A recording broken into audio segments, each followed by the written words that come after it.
আমাদের বাড়ি ভাড়া 1500 টাকা, আমাদের চিকিৎসা ভাতা এবং কর্মচারীদের 75% উচ্চ ভাতার দাবিতে আমাদের ঊর্ধ্বতন শিক্ষকদের কর্ম দায়িত্বশীলরা এই আবেদন জানিয়েছিল।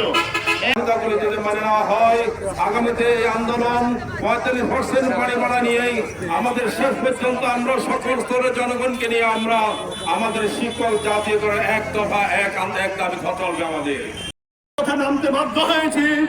স্বাধীনতার 54 বছর পরেও আজকে আমরা বেসরকারি শিক্ষকেরা কিভাবে বেতন ভাতা পাই সেটা এই দেশের জনগণ জানে না। আমরা বাড়ি ভাড়া পাই না, তারপরে আমরা সন্তুষ্ট ছিলাম। আমরা আমাদের নেতাদের দাবি ছিল যে ন্যূনতম 20% আমাদেরকে বাড়ি ভাড়া দেওয়া হোক। শিক্ষক সমাজ ঐক্যবদ্ধ। আজকে একজন অভিভাবক আমাদেরকে বলেছেন যে আপনারা যদি ক্লাসে পাঠদান না করেন তাহলে আমাদের ছেলে মেয়েদের তো খুব অসুবিধা হয়ে যাবে। আমরা তাদেরকে বলেছি আমরা আমাদের দাবির প্রশ্নে ছাত্র এখন একমত হয়েছে।